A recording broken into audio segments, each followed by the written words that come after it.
आमचे अध्यक्ष सुहासांनी सांगितलं की अजितदादांच्या अचानक निधनामुळे 2 महिन्यापूर्वी झालं, त्यामुळे आपण वाढदिवस आज मुश्रीफ साहेबांचा फार मोठ्या पद्धतीनं साजरा करायचं नाही असं ठरलं. तरीही आमचं मन हे राहिलं नाही. त्यासमोर जे प्रेम डोळे परिवारच्या मुश्रीफ साहेबांवर आहे त्यांनी जे आम्हाला मार्ग दाखवला आहे की नेतृत्व कसं करायचं, म्हणजे एक अल्पसंख्याचा नेता असून सुद्धा 6 वेळा आमदार होणं हे अशक्यचं शक्य करणं हे फक्त असं मुश्रीफ साहेबांना जमलं आहे.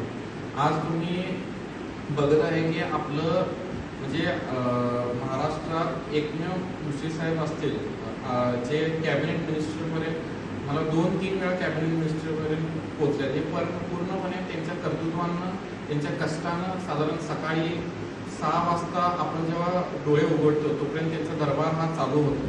हे फक्त कष्टाचं फळ आहे की आपल्यासारखे सर्व म्हणजे सर्वजण आज मुश्रीफ साहेबांनी आज आपल्याला नुसतं नेतृत्व नाही तर पुढच्या 10 पिढींना मार्ग दाखवला आहे की कशा पद्धतीनं एक नेतृत्व उभा राहू शकते. आणि सगळ्यात महत्त्वाचं म्हणजे आमचे जे जिल्हा परिषद सदस्य आहेत अमृता डोंगरे यांना पण त्यांनी त्यांचं प्रेरणा घ्यावं. हे सगळ्यात महत्त्वाचं ॲक्च्युली काम जे मुश्रीफ साहेबांनी त्यांच्या आयुष्यात केले हे आहे की मेडिकलचं जे म्हणजे आज गोरगरिबांना जे आधार आहे हा आधारच जेव्हा एका म्हणजे जसं आपलं मिलिटरीचे सोल्जर्स जसं रातोरात दिवसभर असताना आपण आज निवांत झोपू शकतो तसं मी म्हणू शकतो की आज कोल्हापूर जिल्हा गोरगरिबांचा निवांत झोपू शकते की काही जरी तब्येतीचं अडचण झालं की आमचे मुश्रीफ साहेब आहेत कार्यामध्ये हे खात्री फक्त मुश्रीफ साहेबांमुळेच आपल्या अखंड जिल्ह्यात मिळू शकते. कसं मग 36 जिल्हे आहेत पण आपला जिल्हा आपल्या इथं असं नेतृत्व आहे त्यामुळे आपण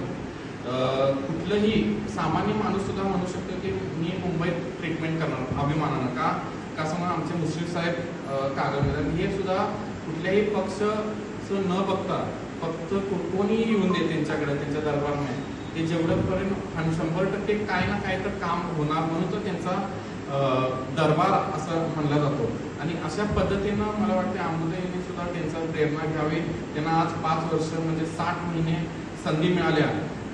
जिल्हा परिषदेची संधी कुणाला किती मिळेल परत मिळेल हे माहीत नाही पण पुढचं पाऊल हे मिळेल हे माहीत नाही पण हे 100% आज जिल्हा परिषद तुम्हाला आज मिळालं आहे.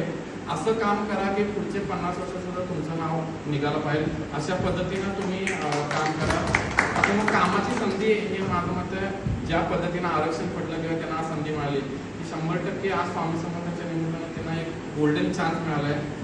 सोन्याची संधी कशी करायची हे त्यांनी स्वतःहून स्वतःच्या एज्युकेशन आणि स्वतःच्या ब्रेन पॉवरनं त्यांनी करावं हे माझं विनंती आहे. सगळ्यात पहिला त्यांनी माझी कळकळीनं विनंती आहे की मातोश्रीसाठी काही ना काही तर आपण आज आल्यासारखं तर त्यांच्यासाठी या महिलांसाठी काही तर मेडिकलचं तुम्ही पण करावं आणि तुमचं पण नेटवर्क असं मुंबईत किंवा पुण्यात व्हावं की मुश्रीफ साहेबांनंतर ॲटलीस्ट आपल्या जिल्हा परिषदेसाठी तर मुश्रीफ साहेब तुम्ही व्हा एवढीच माझी विनंती आहे. जय हिंद जय महाराष्ट्र.